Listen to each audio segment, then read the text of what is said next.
Hello, EVG Brussels. Yes, Common Market, Brussels. 50 years ago, the priority for the European Community of 6 countries was building up Europe's economy.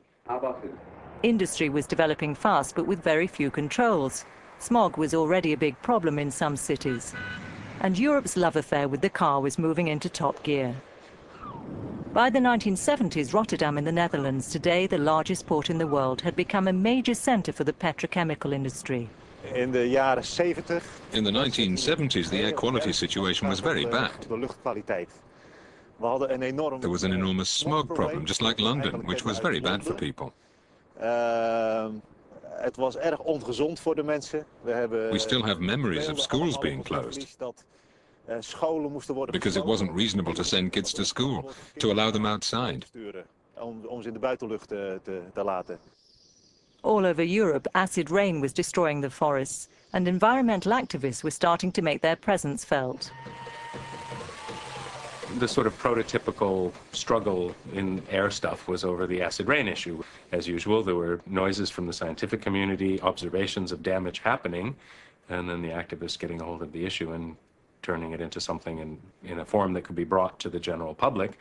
And lo and behold, the general public did care. The Netherlands was one of the first countries to bring in tough air quality legislation, which in 1980 was backed up by Europe-wide laws. Now you see chimneys which emit practically nothing, which are clean. And that comes thanks to the measures which industry took.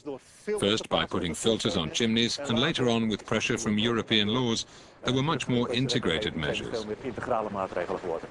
Today in Rotterdam, sulfur dioxide readings are down 80% from 1970 levels. Throughout Europe, similar dramatic reductions in SO2 have had a huge impact on acid rain.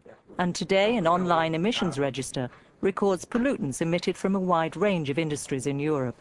Current EU law requires industry to use the best available technology, best for the environment and best for boosting economic growth and employment. But while Western Europe was doing its bit to clean up its act, it was another story in the east. This area bordering Poland, the Czech Republic and East Germany became known as the Black Triangle, a highly industrialized region with smog an almost permanent feature in the 1980s.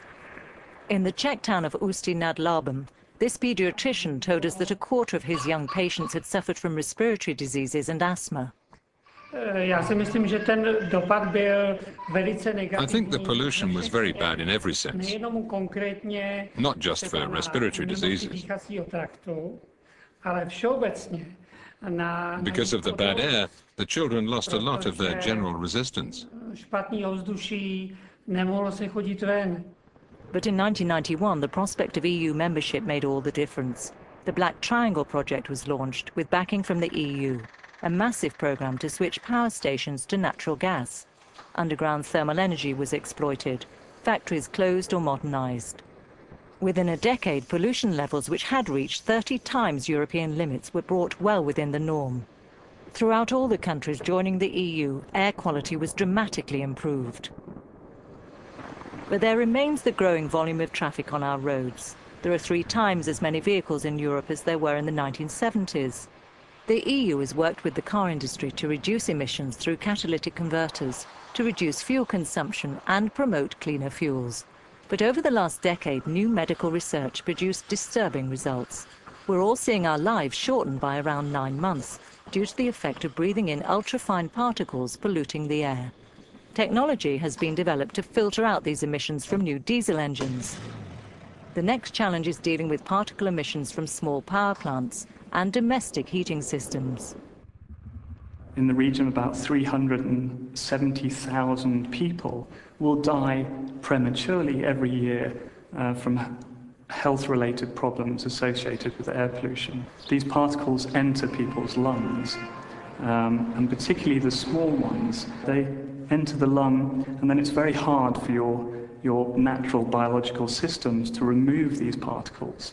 So they interact with your lungs, and, for example, if you're asthmatic, they will cause you severe problems. This new urgency prompted the launch of a new EU strategy on air. The aim to reduce deaths from air pollution by around 45% by 2020, through tough new proposals on emissions, extending legislation to include marine transport and agriculture. Also changing behaviour, continuing to promote public transport and cycling, clean fuels and renewable energy. With climate change centre stage, the European Union 50 years on is gearing up for its next challenge, to give Europe more breathing space.